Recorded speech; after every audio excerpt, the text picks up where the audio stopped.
एकचोटि यहाँ हेरौँ त। अनि बिहान 7 बजे टोक्यो होइन? अनि कति बजेतिर जानुभयो त धामीनिर? 7 बजेबाटै घरबाट हिँडेँ कि यहाँ पर्तिर हाम्रो मान्छे त्यता थियो 8 बजेतिर? 8 बजेतिर तर पुगेँ 10 बजेतिर पुगेँ। ए 9 बजे 10 बजे पुगेँ होला। 10 बजे। अनि तपाईँले त त्यतिखेर नै जानुपर्छ त। अहिले त यो धेरै बिग्रिसकेको छ त हात हेर्नु त। यहाँ माथिसम्म सुनेको हो। अलिक माथि गर्नु त लुगा। अब उनीहरूले भनेको छ यो के अरे यो के बाँध्नु भएको छ?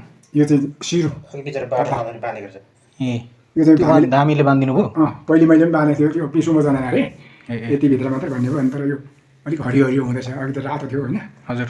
अनि दुखाइ धेरै भयो। कुन ठाउँमा ठ्याक्कै कुन ठाउँमा टोकेको छ? यो औलामै? यही नै यो काटेको ठाउँमा? यो आफैले काट्नु भयो कि टोकेपछि यस्तै भयो? यो हजुर। मैले नै काटेको भन्नु भयो। यो के भयो भने हजुर।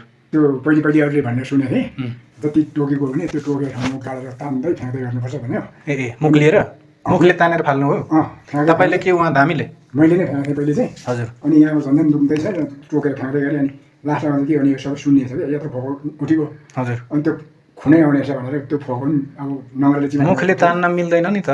मुखले तानेपछि त अब तपाईँलाई पनि अब झन् विष अझै चढ्ने जत्रो हुन्छ कि। तपाईँले त अब उता जानुपर्छ, हस्पिटल जानुपर्छ। अब दिङलामा छ कि छैन होइन? दिङलामा यदि छैन भने तपाईँले खादबारी नत्र उता भोजपुर जानुपर्छ। घोपामा छ। घोपामा छ? घोपा त अब घोपाभन्दा त नजिक भयो नि। यहाँ भएन भने त तपाईँले त्यहाँ पठाइदिनुहुन्छ। तर तपाईँले बिहानै टोकेपछि तपाईँले बिहानै यहाँ आउनु पर्थ्यो। होइन हेल्पर्सबाट बनाएको पनि उयो हो भन्दाखेरि अब यस्तो इन्जेक्सनबाट हो भने चाहिँ हजुर ठिक हुन्थ्यो होला होइन? अनि अब धामीले चाहिँ उसले फेरि त्यो हस्पिटलमा निको नभए पनि उसैले निको पारे अरे। होइन यस्तो हुन्छ कि पहिला तपाईँलाई हस्पिटल आउनु पर्थ्यो कि। अनि त्यसपछि चाहिँ तपाईँ अब जहाँ जानु पहिला हस्पिटलमा एन्टिडोट हुन्छ भने त्यहाँ लगाइदिनु हुन्छ। अब तपाईँलाई जानुपर्छ दिङले, बुझ्नुभयो? अब यतिखेर गाडी पाउँदैन। यति बेला होइन भोलि मात्रै जानु पऱ्यो। अब भोलिसम्म यो अझै माथितिर गयो सरेर भने तर यो चाहिँ यसको नसर अब दुखाइ कम गर्ने त म औषधि दिइहाल्छु कि तपाईँलाई। तर त्यो दुखाइ कम गर्नेले मात्रैले केही हुँदैन।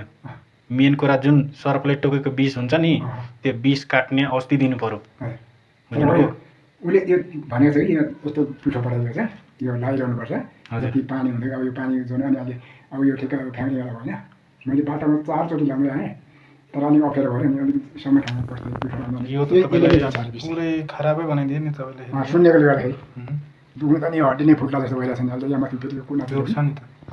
तपाईहरूले अब यो भिडियो त हेरिसक्नुभयो। यो मान्छेलाई गुरुबे सर्प नेपालको पहाडी एरियामा पाइन्छ। यसको मैले फोटो राखिदिएको छु माथि, त्यो हेर्नु होला तपाईँहरू। र यो सर्पले टोकिसकेपछि के गर्नुपर्छ र के गर्नु पर्दैन भन्ने कुरा म तपाईँहरूलाई भन्दैछु। यो ध्यानपूर्वक सुन्नु होला।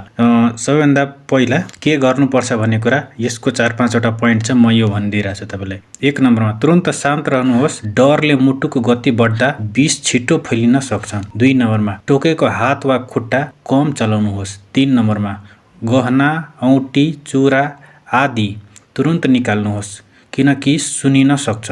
त्यसपछि 4 नम्बरमा सकेसम्म छिटो नजिकको स्वास्थ्य संस्था वा सर्पदंश उपचार केन्द्रमा जानुहोस्। 5 नम्बरमा सर्पको फोटो सुरक्षित रूपमा लिन सकिन्छन् भने मात्रै लिनुहोस्। समात्ने प्रयास नगर्नुहोस्। के नगर्नेमा 1 नम्बरमा टोकेको ठाउँमा काटेर रगत निकाल्न प्रयास नगर्नुहोस्। 2 नम्बरमा मुखले विष चुस्न प्रयास नगर्नुहोस्। 3 नम्बरमा डोरी वा कपडाले धेरै कसिलो बाँध्ने नगर्नुहोस्।